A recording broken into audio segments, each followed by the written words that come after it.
हमें मुत्तहिदा अरब अमारात का रोल जो है वो नजर आ रहा है। जिन्होंने अपने माशी माली मुफादात भारत से वाबस्ता किए हैं वो कभी भी बहुत ईमानदाराना तरीके से आपकी वकालत नहीं करेंगे और आपके मामलात को उस तरह हैंडल करने की कोशिश नहीं करेंगे कि भारत की तरफ से जो एक किस्म का जॉब डायरेक्टली तो नहीं दिया, उनके इंटेलेक्चुअल की मैं नाम भूल रहा है, उन्होंने कहा जी कि आजाद कश्मीर की हद तक तो शायद हम पाकिस्तान की बात मान ले, लेकिन गिलगित बाल्टिस्तान हमारा हिस्सा है, हम उसको नहीं छोड़ेंगे। इसमें secretary of defence Austin Lloyd जो गए हैं वो इंडिया गए हैं कि पाकिस्तान आए हैं? वो इंडिया गए हैं, राजनाथ सिंह से मिले हैं। एक दफा भी कश्मीर की बात हुई है? अगर ह्यूमन राइट्स का बाइडेन एडमिनिस्ट्रेशन को इतना ख्याल है तो एलओसी की एक दफा भी बात हुई है? This is all just a Miraj.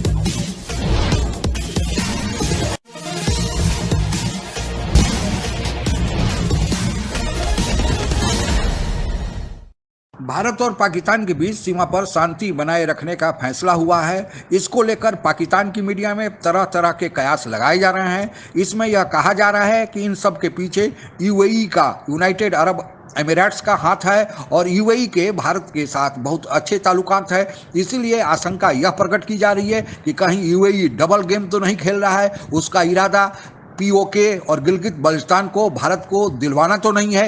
इस संबंध में कुछ और चर्चा इस वीडियो ब्लॉग के अंतिम भाग में करेंगे, तो उसके पहले आइए सुनते हैं पाकिस्तान मीडिया की इस आशंका को प्रकट करती हुई परिचर्चा।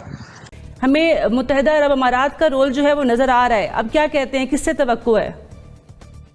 जब से ये बयान आया है काफी इस बात पे दे भी हो रही है, सोच भी हो रही है। कुछ लोग इस पे खुश हैं कि हम दोस्ती का हाथ बढ़ा रहे हैं। देखिए, अमन की ख्वाहिश कोई जुर्म नहीं है और होनी चाहिए।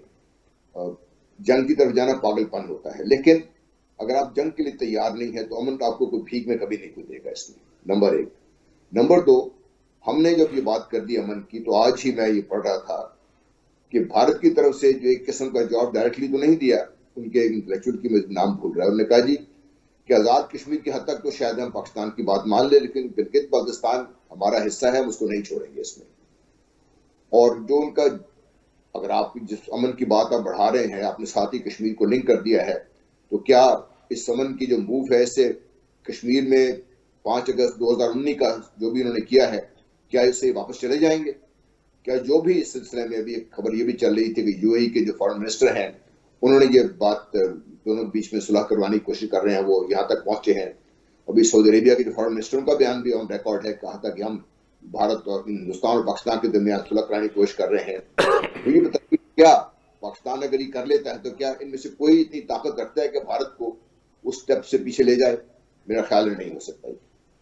प्रॉब्लम एक और है जन साहब, आप तो इतने सीनियर ओहदे पे रहे हैं, आपने कमांड किया। मैं आपको एक बात बताऊं कि दुनिया को दिखाने के लिए भी अपने दांत दिखाने पड़ते हैं। आप दुनिया को एक दफा बावर तो कराते हैं कि हम सिंसियर हैं पीस एफर्ट्स में, तब अगला उसको वायलेट करता है तो आप उसके ऊपर जो मर्जी करते हैं। दुनिया आपको बुरा तो नहीं कह सकती। उस लिहाज से तो बड़ा अच्छा इनिशिएटिव है ये। देखिए, इनिशिएटिव तो आपकी, मैं नहीं कह रहा कि भाई अमन की ख्वाहिश करना और अमन के लिए कोशिश करना, इसमें तो कभी दो राय है ही नहीं।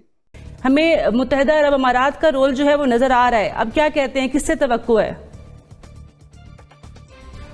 देखिए, मुत्तहिदा अरब अमारात का रोल मीडिया में तो बहुत बात चल रही है, लेकिन गवर्नमेंट की तरफ से इसकी कोई कंफर्मेशन नहीं। और जो मैंने इसके बारे में इंफॉर्मेशन कलेक्ट करने की कोशिश की तो वो भी पता चला कि इसके बारे में जो बातचीत है वो बहुत बढ़ा चढ़ा के की जा रही है।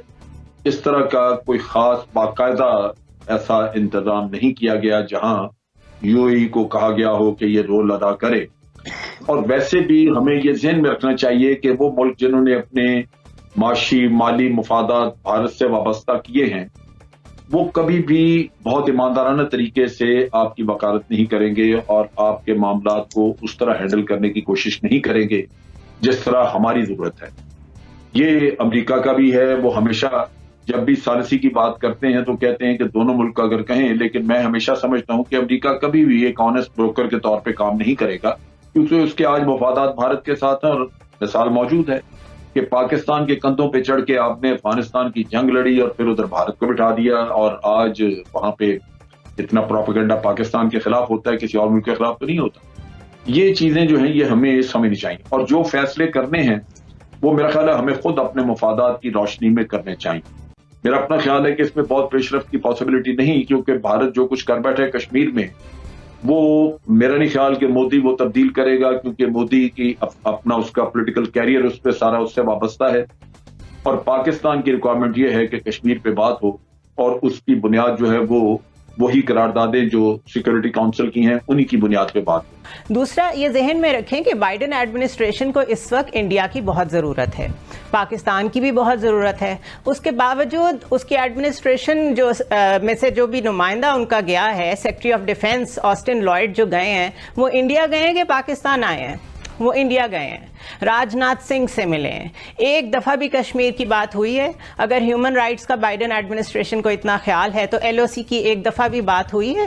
This is all just a mirage, ये सिर्फ दिखाया जाता है। ब्लूमबर्ग हो या कोई और हो, दीज आर माउथ पीसेस, चीज़ें लिख के रिपल इफेक्ट क्रिएट किया जाता है कि शायद कहीं से जेस्चर्स अच्छी आएँ।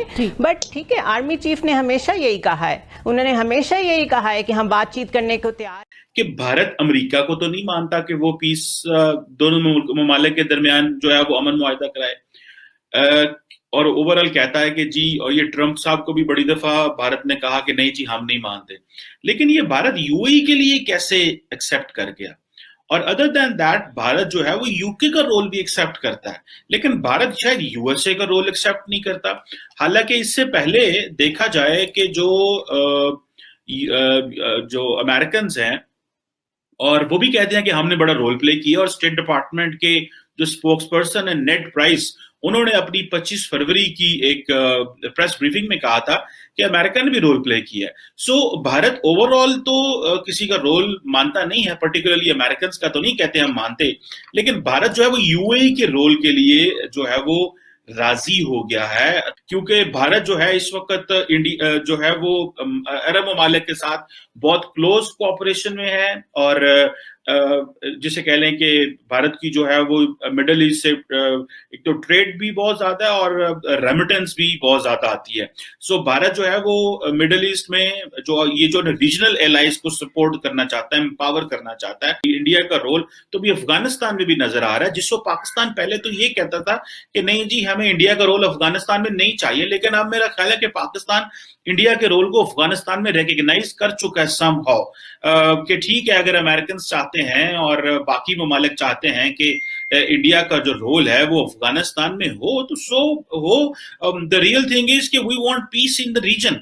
सो अफगानिस्तान में अगर हम इंडिया का रोल एक्सेप्ट करते हैं कि अभी हमें दोनों ममालिक को आगे जाना चाहिए, और जनरल बाजवा ने इस तरफ से कहा, लेकिन अभी तक हमें भारत की तरफ से कोई सिग्निफिकेंट जवाब नहीं आया, सिवाय इसके कि रिसेंटली प्राइम मिनिस्टर मोदी ने very graciously he spoke, he tweeted for Prime Minister Imran Khan for his speedy recovery from COVID-19. Bharat की नीति हमेशा से ही शांति की रही है। भारत शांति का पक्षधर रहा है।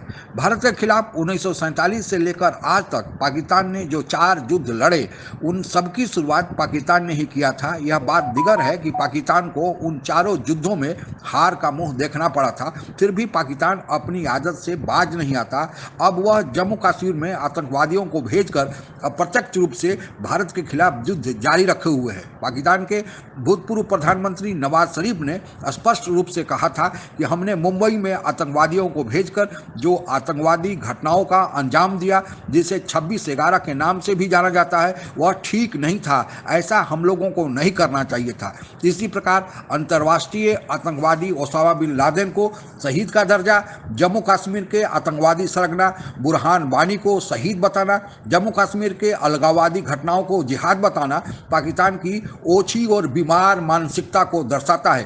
पाकिस्तान जो आज सुलह शांति की बात कह रहा है, वह इसलिए कह रहा है क्योंकि अब उसको उसी की भाषा में जवाब मिलने लगा है। भारत का दावा स्पष्ट है कि हरी सिंह ने जब कानूनी रूप से संपूर्ण जम्मू कश्मीर का भारत में विलय स्वीकार किया था, उसमें पाक ऑक्युपाइड कश्मीर या आज़ाद कश्मीर और गिलगित बल्टिस्तान का इलाका भी शामिल था। उस विलय दस्तावेज के मुताबिक भारत इन सभी इलाकों पर कानूनी रूप से कब्जा चाहता है और उसका हकदार भी है। जम्मू कश्मीर के समस्या के परमानेंट और शांतिपूर्ण समाधान के लिए भारत यूनाइटेड नेशन गया था और यूनाइटेड नेशन ने यह आदेश दिया था कि जो एरिया पाकिस्तान के अवैध कब्जे में है, जिसे पाक ऑक्युपाइड कश्मीर या आज़ाद कश्मीर और गिलगित बल्चिस्तान कहा जाता है, वह भारत के हवाले कर दे। इसके बाद यूनाइटेड नेशन के पर्यवेक्षकों के देखरेख में यहाँ पर जनमत संग्रह कराया जाएगा, लेकिन आज तक यूनाइटेड नेशन के उस आदेश को पाकिस्तान ने नहीं माना है। इसी कारण जनमत संग्रह नहीं हो पाया है। पाकिस्तान के इस हठधर्मिता का एक ही इलाज है कि अब बलपूर्वक पाक ऑक्युपाइड कश्मीर और गिलगित बल्चिस्तान को ले लिया जाए। पाकिस्तान को यह चाहिए कि वह भारत के साथ शांति चाहता है तो वह इन इलाकों को भारत के हवाले कर दे और अपनी 4 राज्यों के खुशहाली पर ध्यान दे। यही इस समस्या का शांतिपूर्ण समाधान है। वैसे भी पाक ऑक्युपाइड कश्मीर और गिलगित बल्चिस्तान के लोग भारत के साथ ही रहना चाहते हैं। पाकिस्तान को यह समझ जितनी जल्दी आई वही इसकी समस्या का समाधान है और उसी में भी पाकिस्तान की भलाई है। आज के लिए बस इतना ही। आप अगर हमसे जुड़ा रहना चाहते हैं तो कृपया मेरे चैनल को सब्सक्राइब करें तथा बेल आइकन भी दबा दें ताकि नई वीडियो की जानकारी तुरंत आप तक पहुंच जाए। धन्यवाद। जय हिंद।